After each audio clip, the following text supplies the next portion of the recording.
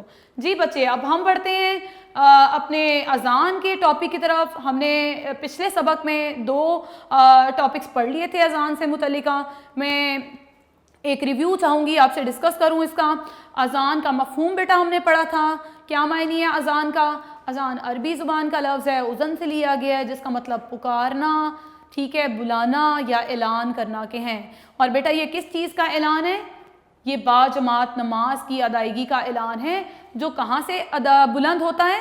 جی بیٹا، مساجد سے۔ اور کتنی بار دن میں بلند ہوتا ہے؟ دن میں 5 مرتبہ۔ تو آپ اذان کا مفہوم تو اچھی طرح سیکھ گئے ہوگے، یہ آپ کا ٹاسک بھی تھا لرننگ کے حوالے سے پچھلے لیکچر میں۔ شارٹ کوسچن میں بھی آپ نے یاد کیا ہوگا اور لانگ میں بھی کیا ہوگا، ٹھیک ہے۔ تو بیٹا اب ہم بڑھتے ہیں آج کے ٹاپک کی طرف۔ ہمارا بیٹا آج کا ٹاپک ہے، اپنی بک کا پیج بھی کھول لیجئے گا تاکہ آپ کو ساتھ ساتھ میں سمجھاتی رہوں یہاں سے بھی۔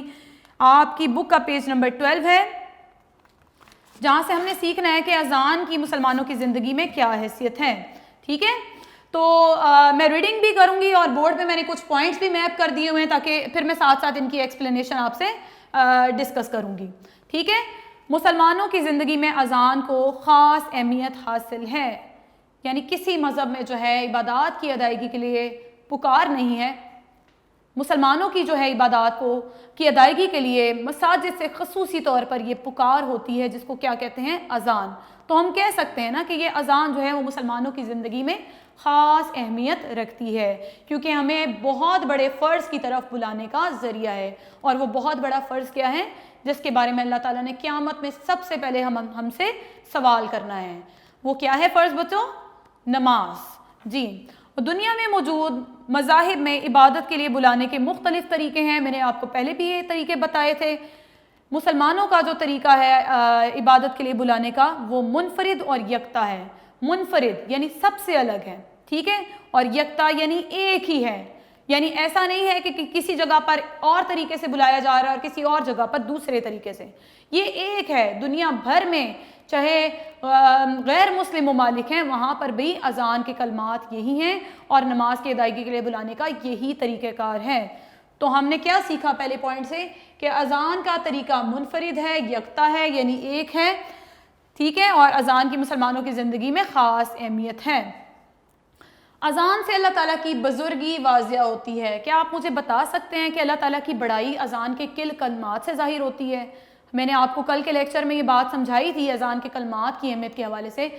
پہلا ہی پوائنٹ تھا اللہ اکبر، کہ اللہ سب سے بڑا ہے، ٹھیک ہے۔ تو یہ کلمات جو ہیں ہمیں ظاہر کرتے ہیں کہ اللہ تعالیٰ سب سے بڑا ہے، اللہ کی بزرگی اذان کے ان کلمات سے ظاہر ہو رہی ہے، یعنی اللہ تعالیٰ کی بڑائی، اللہ کی کبریائی، ٹھیک ہے۔ نیکسٹ پوائنٹ کی طرف بڑھتے ہیں، نماز کی تیاری کا ذریعہ۔ کیسے؟ اذان جب ہم دن بھر کے کاموں میں مصروف ہوتے ہیں، آپ اچھی طرح جانتے ہو، تو ہم عبادات کی طرف ہماری اتنی توجہ نہیں ہوتی، لیکن جیسے ہی اذان کے کلمات مساجد سے بلند ہوتے ہیں تو اللہ تعالیٰ کا حکم ہے اگر کوئی کاروبار کر رہا ہے تو اس کو بند کر دے، ٹھیک ہے، اگر کوئی چل رہا ہے تو وہ ٹھہر جائے، ٹھیک ہے۔ اور گھروں میں بھی خواتین اپنے کام روک دیتی ہیں اور اذان کے کلمات سنتی ہیں، سر کو ڈھانپ لیتی ہیں، یہ اذان کا احترام ہے، ٹھیک ہے۔ تو ہم کہہ سکتے ہیں کہ اذان جو ہے وہ نماز کی تیاری کا ذریعہ ہے، کہ ہمیں اب اپنے دنیاوی کام روک دینے ہیں اور اخروی فلاح کی طرف یعنی آخرت کی بھلائی کی طرف بڑھنا ہے، اور اس کی ادائیگی کا کیا طریقہ ہے؟ نماز۔ جی بچے، ریڈنگ کی طرف بڑھیں گے بچے۔ اس سے رسول اللہ صلی اللہ علیہ وسلم کی نبوت کی شہادت ملتی ہے۔ تھرڈ پوائنٹ، رسول اللہ صلی اللہ علیہ وسلم کی نبوت کی شہادت۔ میں نے آپ کو کلمات بتائے تھے کہ اذان کے کلمات میں جب ہم کہتے ہیں اشہد ان لا الہ الا اللہ، اشہد ان محمد رسول اللہ، کہ میں گواہی دیتا ہوں یا دیتی ہوں کہ محمد صلی اللہ علیہ وسلم اللہ کے رسول ہیں، تو ہم اذان کے ذریعے رسول اللہ صلی اللہ علیہ وسلم کی نبوت کی بھی شہادت یعنی گواہی دیتے ہیں۔ بات سمجھ آ گئی بیٹا آپ کو اچھی طرح سے؟ پھر نیز یہ کہ یعنی مزید یہ کہ انسان کو اس کی فلاح اور کامرانی کا پیغام دیا جاتا ہے۔ یعنی کون سے کلمات ہیں جس میں ظاہر ہو رہا ہے کہ اذان پڑھیں گے تبھی ہماری کامیابی ہے؟ جی بیٹا، حی علی الفلاح، کہ آؤ کامیابی کی طرف، ہم نماز پڑھیں گے تو اسی میں ہماری کامیابی ہے۔ تو اذان کے کلمات ہمیں اس بات کی یقین دہانی کراتے ہیں کہ ہم دنیاوی کاموں کو اگر روک رہے ہیں تو ہم کامیابی کی طرف بڑھنا شروع کرنے لگے ہیں، اور اسی میں ہماری کامیابی ہے اگر ہم نماز ادا کریں گے تو۔ نیکسٹ پیراگراف کی طرف آئیں۔ اذان کی اہمیت کس بات سے ظاہر ہو رہی ہے بیٹا؟ میں نے آپ کو پہلے بھی بتایا تھا کہ جب رسول اللہ صلی اللہ علیہ وسلم کے دور میں جب مؤذن رسول صلی اللہ علیہ وسلم نے مقرر کر دیے اور کچھ لوگوں کو فضیلت حاصل ہوگی، نبی پاک نے اذان دینے والے کی فضیلت بھی بیان فرمائی، تو باقی کے لوگوں کو یہ تحفظ تھا کہ یوں تو ہم اپنی نیکیوں کے اعمال میں ان سے پیچھے رہ جائیں گے، تو پھر ہم کون سا ایسا عمل کریں جس کی وجہ سے ہم ان کے رتبے کو پہنچ جائیں، ہم بھی اپنے نیکیوں کے اعمال بڑھانے کی کوشش کریں۔ تو نبی پاک صلی اللہ علیہ وسلم نے کیا حکم دیا تھا کہ تم بھی مؤذن کے ساتھ اذان کے کلمات دہراؤ۔ بیٹا آپ بھی آج سے، پہلے اگر نہیں کرتے تھے تو آج سے یہ تہیہ کر لیں، ارادہ کر لیں کہ جب بھی اذان کی آواز بلند ہوگی تو نہ صرف ہم نے ٹیلی ویژن کو بند کر دینا ہے، ایسا نہیں ہے کہ ہم خاموشی اختیار کر کے اپنے ہی کاموں میں مصروف رہیں، ہمارا دھیان تو تبھی ہوگا جب ہم اذان کے کلمات کا جواب دیں گے، اور اذان کی جواب کیا ہوتا ہے بیٹا؟ اذان کے کلمات کی دہرائی۔ مؤذن کے ساتھ ساتھ جو ہیں ہم اذان کے کلمات کو دہرانے کی کوشش کریں۔ تو پھر یہ بھی بتا دیا گیا کہ ہمیں بھی مؤذن کے برابر رتبہ مل سکتا ہے، ہماری نیکیوں میں بھی اللہ تعالیٰ بے انتہا اضافہ کرے گا اگر ہم ان کلمات کو دل ہی دل میں دہرائیں گے۔ جی بچے، مؤذن کو اسلامی معاشرے میں بلند مقام حاصل ہے، مؤذن کو بہت مقام دیا جا رہا ہے، ظاہری بات ہے اس بات کو، مؤذن کے مقام کو رسول اللہ صلی اللہ علیہ وسلم کے ارشادات سے ہم سیکھنے کی کوشش کریں گے۔ میں ٹاپک اریز کر کے نیکسٹ ٹاپک کی طرف بڑھتی ہوں بیٹا۔ اذان کی فضیلت کو بیٹا ہم رسول اللہ صلی اللہ علیہ وسلم کے ارشادات سے سیکھیں گے، یعنی احادیث سے سیکھنے کی کوشش کریں گے۔ یہ بات تو بیٹا آپ جانتے ہو نا کہ رسول اللہ صلی اللہ علیہ وسلم کے ارشادات ہمارے لیے حدیث کا درجہ رکھتے ہیں، ٹھیک ہے؟ تو آپ اپنی بک کے پیج نمبر 12 پہ توجہ دیجیے گا کہ رسول اللہ صلی اللہ علیہ وسلم نے کن الفاظ میں جو ہے مؤذن کی فضیلت بیان فرمائی۔ المؤذنون اطول الناس اعناقا یوم القیامہ، پہلا ارشاد کہ قیامت کے روز اذان دینے والوں کی گردنیں تمام لوگوں سے زیادہ بلند ہوں گی۔ یہ ارشاد پڑھنے کے بعد آپ کے ذہن میں خیال آئے گا کیا ان کی گردنیں لمبی ہو جائیں گی؟ تو ایسا ہرگز نہیں ہے، یہ ان کے درجات کی بات ہو رہی ہے کہ اللہ تعالیٰ انہیں بلند مقام عطا فرمائے گا۔ گردنیں لمبے ہونے سے مراد جو ہے یہاں پر کیا ہے کہ اللہ تعالیٰ ان کے درجات بلند فرمائے گا۔ میں پھر بتا دوں اس ارشاد کو کہ المؤذنون اطول الناس، کہ مؤذنوں کی گردنیں لمبی کر دی جائیں گی، اناکن گردنیں، یوم القیامہ، قیامت کے دن، یعنی ان کے اذان دینے کی وجہ سے، چونکہ انہوں نے اس نیک عمل میں خود کو مصروف رکھا دنیا میں، تو اللہ تعالیٰ ان کے اس عمل کے عوض ان کی گردنیں لمبی کر دے گا، مراد ان کے درجات بلند فرمائے گا، انہیں بلند مقام عطا فرمائے گا۔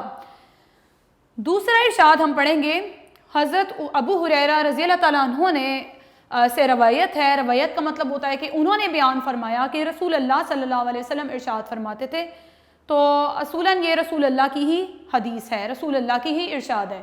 تو رسول اللہ صلی اللہ علیہ وسلم نے کیا فرمایا کہ اذان دینے کی وجہ سے مؤذن کی مغفرت کر دی جاتی ہے، یعنی یہ اتنا نیکی کا کام ہے کہ اللہ تعالیٰ آخرت میں مؤذن کی مغفرت فرما دے گا، اسے بخش دے گا، یہ عمل اللہ تعالیٰ کے عذاب سے اس کو بچا لے گا اور ڈھال بن جائے گا۔ ٹھیک ہے بیٹا، یہ پوائنٹ سمجھ آ گئے کہ اذان دینے کی وجہ سے مؤذن کی مغفرت کر دی جاتی ہے، اس کو بخش دیا جاتا ہے۔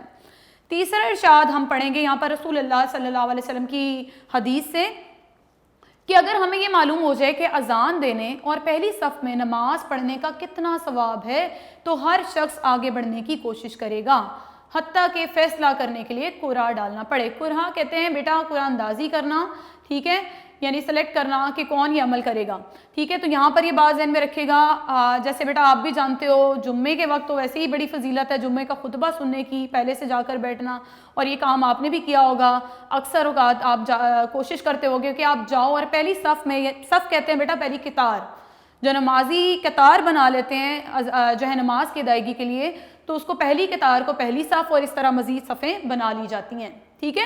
تو پہلی صف میں نماز پڑھنے والے کا درجہ بہت بلند ہے کیونکہ وہ پہلے جاتا ہے اور بیٹھتا ہے اور امام سے خطبہ بھی سنتا ہے، اس لیے اس کا درجہ بہت زیادہ ہوتا ہے۔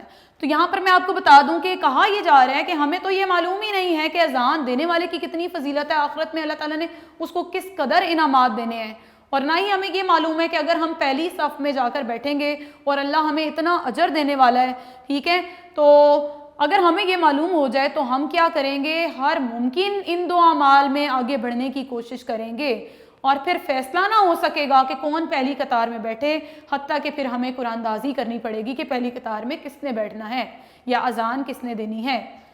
جی بیٹا، یہ رسول اللہ صلی اللہ علیہ وسلم کے تینوں ارشادات ہمیں اذان کی فضیلت بتا رہے ہیں کہ اذان دینے والے کی یا مؤذن کی یا پھر اذان کے عمل کی کتنی فضیلت ہے۔ تینوں ارشادات آپ انڈر لائن کر لیں اور ان کو اچھی طرح سے یاد کرنے کی کوشش کریں۔ جی بچے، اس کے بعد جو اس سے پچھلا پیراگراف تھا وہاں ایک پوائنٹ سمجھنا ضروری ہے کہ رسول اللہ صلی اللہ علیہ وسلم نے سب سے پہلے مؤذن کسے مقرر کیا۔ کل جب میں اذان کی ابتدا کا واقعہ آپ کو سنا رہی تھی تو میں نے آپ کو بتایا تھا کہ جب کچھ لوگوں نے کہا کہ ایک شخص ندا لگائے مدینہ کی گلیوں میں اذان کے لیے بلانے کے لیے، تو رسول اللہ صلی اللہ علیہ وسلم نے سب سے پہلے کس کو پکارا تھا؟ جی بیٹا، حضرت بلال رضی اللہ تعالیٰ عنہ کو، ٹھیک ہے۔ تو آپ اچھی طرح جانتے ہو حضرت بلال رضی اللہ تعالیٰ عنہ کی فضیلت، وہ حبشی نسل سے تھے، ٹھیک ہے، لیکن غلامی میں تھے۔ جب اسلام قبول کیا تو ہر دل عزیز ہو گئے، ان کی زبان میں لکنت بھی تھی۔ وہاں نبی پاک صلی اللہ علیہ وسلم کے دور میں کچھ لوگوں نے جو ہے فتویٰ بھی دیا کہ اذان نہیں دے سکتے، لیکن آپ اچھی طرح جانتے ہو، واقعہ آپ نے سن رکھا ہو گیا کہ جب ایک دن اس طرح کا فتنہ برپا ہوا تو نبی پاک صلی اللہ علیہ وسلم نے کے پاس کچھ صحابہ گئے اور انہوں نے کہا کہ بلال رضی اللہ تعالیٰ عنہ جو ہیں وہ اذان نہیں دے سکتے، ان کی زبان میں لکنت ہے، ٹھیک ہے۔ تو نبی پاک صلی اللہ علیہ وسلم نے فرمایا کہ ٹھیک ہے، اس کا فیصلہ اللہ تعالیٰ فرمائیں گے۔ پھر ہوا کیا بیٹا کہ اللہ تعالیٰ نے دن ہی طلوع نہ کیا، اللہ تعالیٰ نے جبرائیل امین علیہ السلام کے ذریعے نبی پاک صلی اللہ علیہ وسلم کو وحی بھیجی کہ حضرت بلال کی اذان کے کلمات تو عرش پر فرشتے بھی سنتے ہیں۔ تو ان کلمات سے، اس واقعے سے ہمیں کیا پتہ لگتا ہے کہ حضرت بلال رضی اللہ تعالیٰ کی مؤذن رسول صلی اللہ علیہ وسلم کے ہونے کی وجہ سے بہت زیادہ فضیلت ہے۔ جی بیٹا، اس کے بعد یہ ٹاپک ہمارا کمپلیٹ ہوتا ہے، ہم نیکسٹ ٹاپک کی طرف بڑھتے ہیں۔ لاسٹ پیراگراف کی طرف توجہ دیجیے گا بچے کہ ایک سچا مسلمان کیا کرتا ہے جب وہ اذان کی آواز سنتا ہے تو اپنے دن بھر کے سارے کام روک دیتا ہے اور اپنے رب کے پیغام کی طرف توجہ دیتا ہے، اور اذان کے کلمات سن کے وہ بہت ہی اپنا اہم فرض ادا کرنے کی طرف متوجہ ہوتا ہے، اور وہ بہت اہم فرض کیا ہے بیٹا؟ نماز ہے، ٹھیک ہے۔ ہم بار بار اذان کی آواز سنتے ہیں تو بیٹا ہمارا جو 5 بار یہ آواز سنیں گے تو ہمارا ایمان تازہ ہو جاتا ہے نا۔ ایسا بھی تو ہو سکتا تھا کہ دن میں ہی ایک ہی اذان دے دی جائے کہ 5 وقت تم لوگوں نے یہ پڑھنا ہے، ٹھیک ہے۔ یہ دن میں 5 اگر نمازیں فرض ہیں تو یہ اعلان 5 بار ہی ہوتا ہے، اس لیے تاکہ بار بار ہمیں یاد دلا دیا جائے، ہمارا ایمان پختہ ہو جائے، پختہ یعنی مضبوط ہو جائے اللہ تعالیٰ پر، اور ہمارے ایمان تازہ ہو جائے۔ بار بار یہ کلمات ہمارے اندر نئی روح پھونک دیتے ہیں کہ اب ہمیں اپنے فرض کی ادائیگی کی طرف بڑھنا ہے۔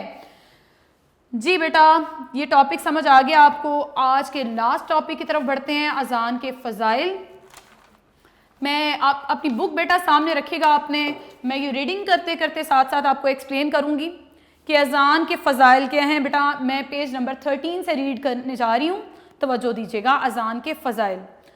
اذان کی آواز انسان کے دل میں اللہ تعالیٰ کی بڑائی کا خیال پیدا کرتی ہے، وہی بات میں پہلے ڈسکس کر چکی ہوں۔ اللہ تعالیٰ کی بڑائی کا خیال یعنی اللہ اکبر کے جو الفاظ ہیں ہمارے دل میں یہ خیال پیدا کرتے ہیں کہ اللہ تعالیٰ سب سے بڑا ہے اور اب ہمیں اللہ تعالیٰ کے ہی حکم کی تعمیل کرنی ہے۔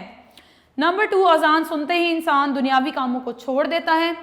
دن بھر کی روٹین میں جو ہم اپنے کاموں میں مصروف ہوتے ہیں ہم ان سب کو چھوڑ دیتے ہیں، گویا دنیا کی بجائے دین سے رغبت پیدا ہوتی ہے، یعنی اب ہم کس طرف متوجہ ہو جاتے ہیں، رغبت پیدا ہوتی ہے ہماری، یعنی ہم متوجہ ہو جاتے ہیں کس طرف؟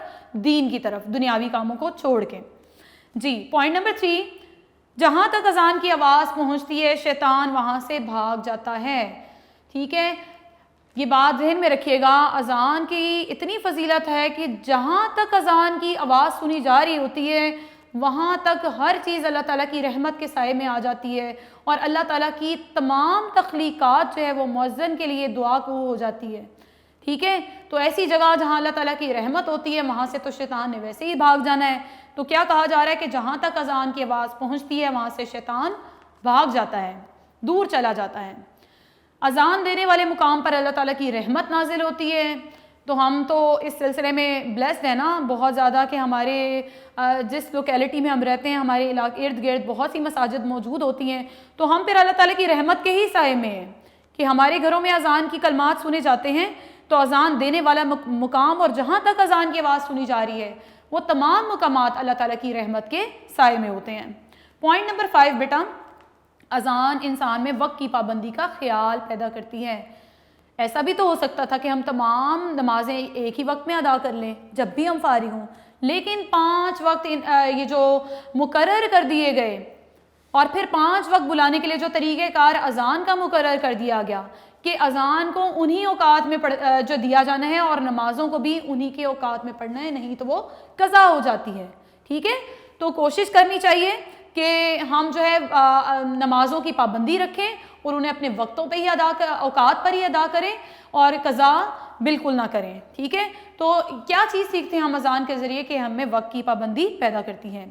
اذان مسلمانوں میں اتحاد و اتفاق کی دعوت ہے. دیکھیں اذان جب دی جاتی ہے مساجد سے تو مساجد میں ہی تو بلایا جاتا ہے، مسلمانوں کو دعوت دی جاتی ہے کہ آؤ اور نماز جیسے فرض کی ادائیگی کرو. تو علاقے کے بہت سے لوگ اکٹھے ہوتے ہیں، مل جل کر نماز کی ادائیگی کرتے ہیں. تو اس سے ان میں اتفاق اور اتحاد، لوگ ایک دوسرے کے حالات سے واقف ہوتے ہیں، مسائل کا ذکر کرتے ہیں، اپنی خوشی میں شریک کرتے ہیں. تو ہمیں اتفاق اور اتحاد ظاہر ہوتا ہے. جی بیٹا نیکسٹ پوائنٹ، اذان کی آواز جہاں تک پہنچتی ہے وہاں تک موجود ہر چیز قیامت کے دن اذان دینے والے کے حق میں گواہی دے گی. نہ صرف اس کا یہ عمل اذان اس کے لیے مغفرت کا باعث ہو جائے گا کہ یہ شخص کی مغفرت کر دی جائے، بلکہ جہاں تک اذان کی آواز سنی جاتی ہے وہاں تک جتنی بھی اشیاء وہاں پر موجود ہیں وہ ہر شے یا چیز جو ہے وہ مؤذن کے حق میں گواہی دے گی. مؤذن پر اللہ تعالیٰ کی رحمت نازل ہوتی ہے. اللہ تعالیٰ مؤذن پر یعنی سننے والوں پر یا جو ارد گرد کے رہنے والے لوگ ہیں ان پر یا اس مقام پر تو رحمت نازل کر رہا ہے اللہ تعالیٰ. وہ شخص جو اذان دے رہا ہے اللہ تعالیٰ اس پر بھی خصوصی رحمت نازل کرتا ہے. اللہ تعالیٰ قیامت کے روز مؤذن کی عزت افزائی فرمائیں گے. جی بیٹا ہم نے رسول اللہ صلی اللہ علیہ وسلم کی احادیث میں بھی یہ بات پڑھی کہ مؤذن کی مغفرت کر دی جاتی ہے، اللہ تعالیٰ ان کی گردنیں بلند کرے گا یعنی انہیں اونچا مقام عطا کرے گا. تو ہم کہہ سکتے ہیں کہ قیامت کے دن مؤذن کی بہت عزت افزائی ہونی ہے اور اسے بلند مقام عطا ہونا ہے. پوائنٹ نمبر 10، رسول اللہ صلی اللہ علیہ وسلم کی اذان کی آواز سن کر اس کا جواب دینے والے کی شفاعت فرمائیں گے. یہ بیٹا خصوصی پوائنٹ آپ لوگوں کے لیے کہ جب بھی ہم اذان کے کلمات سنتے ہیں تو ہمیں خاموشی اختیار کرنی چاہیے. ہم خاموش رہیں اور اذان کے ان کلمات کو دہرانے کی کوشش کریں تو کیا ہوگا، اس عمل کے بدلے ہمیں کتنا بڑا اجر ملنے والا ہے کہ رسول اللہ صلی اللہ علیہ وسلم ہمارے حق میں اللہ تعالیٰ سے شفاعت یعنی سفارش فرمائیں گے کہ شخص اذان سنتا تھا، دین کی دعوت کی طرف توجہ فرماتا تھا. اور ظاہری بات ہے کہ اگر ہم اذان کے کلمات کو توجہ سے سننے کی جو ہے یہ کوشش شروع کر دیں گے تو کوئی شک نہیں کہ پھر ہم نماز کے بلاوے کی طرف بھی نہ بڑھیں. جی بیٹا آج کا ٹاپک آپ کو اچھی طرح سمجھ آ گیا ہے. اب میں آپ سے ٹاسک ڈسکس کر لوں آج کا. بیٹا آپ اپنے نوٹ سے MCQs کھول لیں، پہلے سب سے پہلے ہم انہیں مارک کر لیں اور آپ کا پیج نمبر ہے 10. میں آپ سے ڈسکس کرتی جا رہی ہوں بیٹا have your pencil in your hand and mark right answer. اذان کے لفظی معنی کیا ہیں؟ جی بچے اعلان کرنا، الف آپشن. اذان کی آواز دن میں کتنی مرتبہ بلند ہوتی ہے؟ 5 مرتبہ، جیم آپشن. اذان کی آواز بلند کرنے والے کو کیا کہتے ہیں؟ مؤذن، بے آپشن. اذان سنتے ہی شیطان پر کیا اثر ہوتا ہے؟ شیطان پر کیا اثر ہوگا بچوں؟ ابھی ہم نے پڑھا کہ وہ وہاں سے بھاگ جاتا ہے، تو رائٹ آپشن ہے بے. اذان کی آواز سے مسلمان پر کیا اثر ہوتا ہے؟ اس کا ایمان مضبوط ہو جاتا ہے، الف آپشن. کس وقت سے مسلمانوں پر 5 وقت کی نمازیں فرض ہو گئی تھیں؟ واقعہ معراج، بے آپشن. مسلمانوں کا امتیازی نشان، میں نے آپ کو شروع میں بتایا تھا کہ اذان ایک علامت ہے مسلمانوں کی، تو مسلمانوں کا امتیازی نشان کیا ہے؟ اذان. مکہ میں کس کے شر کی وجہ سے مسلمان علی الاعلان نماز ادا نہ کر سکتے تھے؟ کفار کے، بے آپشن. رسول اکرم صلی اللہ علیہ وسلم کو اذان کی تعلیم کس طرح دی جا چکی تھی؟ وحی کے ذریعے دال آپشن. ہر مسلمان کو چاہیے کہ جو ہی وہ اذان کے الفاظ سنے تو مؤذن کے ساتھ کیا پڑھے؟ اذان کے کلمات. بے آپشن. پیج ٹرن کیجئے گا بچے. بڑے بڑے جید صحابہ رضی اللہ، جید کا مطلب ہوتا ہے بلند مرتبہ، ٹھیک ہے، عالی قدر، بلند مرتبہ یا نیک شخصیات. تو بڑے بڑے جید صحابہ رضی اللہ تعالیٰ عنہ بھی حضرت بلال کو کیا کہتے تھے؟ سیدنا بلال. سیدنا کا مطلب ہوتا ہے اے میرے سردار. سید کا لفظ سردار ہوتا ہے. تو وہ لوگ مؤذن تو تھے رسول اللہ صلی اللہ علیہ وسلم کے، لیکن آپ کا لقب رکھ دیا لوگوں نے، صحابہ نے آپ کو کیا کہہ کر پکارنے لگے؟ سیدنا بلال. اذان دینے والوں کی گردنیں تمام لوگوں سے زیادہ بلند ہوں گی کس دن؟ قیامت کے دن. جہاں تک آواز پہنچتی ہے اذان کی وہاں سے بھاگ جاتا ہے شیطان. جیم آپشن. اللہ تعالیٰ کی رحمت نازل ہوتی ہے کس پر؟ مؤذن پر. رسول اکرم صلی اللہ علیہ وسلم اذان کی آواز سن کر اس کا جواب دینے والے کی کیا فرمائیں گے؟ شفاعت. بے آپشن. اذان ایک اعلان ہوتا ہے نماز باجماعت کا. جیم آپشن. یعنی یہ اکٹھے نماز پڑھنے کا بلاوا ہے. اذان کی ضرورت کہاں پر محسوس ہوئی؟ ظاہری بات ہے مدینہ میں مسلمان مسجد تعمیر کر چکے تھے تو مدینہ شریف میں اذان کی ضرورت محسوس ہوئی. اسلام کے پہلے مؤذن حضرت بلال رضی اللہ تعالیٰ عنہ. بے الف آپشن. انسان کی پیدائش کا اصل مقصد کیا ہے؟ اللہ تعالیٰ کی عبادت کرنا. الف آپشن. حی علی الفلاح. فلاح کا لفظ آپ سیکھ لیں کہ اس کے معنی ہے کامیابی، تو آپشن آپ کے لیے چوز کرنی آسان ہو جائے گی. حی علی الفلاح کے معنی ہے آؤ کامیابی کی طرف. دال آپشن. پہلی صف میں نماز پڑھنے کے ثواب کا پتہ لگ جائے تو کیا کرنا پڑے گا؟ کیا کرنا پڑے گا بچوں؟ قرعہ ڈالنا پڑے گا. جی. حی علی الصلاح کے معنی ہے آؤ نماز کی طرف. نیکسٹ پیج بچے. مسلمانوں کے لیے کھلے عام نماز پڑھنا کہاں مشکل تھا؟ مکہ میں. دال آپشن. جی بچے اب میں آپ ریمیننگ شارٹ کوسچن کا ٹاسک دوں گی. کچھ شارٹ کوسچنز ہم پہلے لیکچر میں اس ٹاپک کے کمپلیٹ کر چکے ہیں. جو باقی کے شارٹ کوسچنز ہیں میں یہاں لکھتی بھی جا رہی ہوں اور آپ سے ڈسکس بھی کرتی جاؤں گی. شارٹ کوسچن نمبر 2 میں آپ کا ٹاسک لکھ دوں یہاں پر.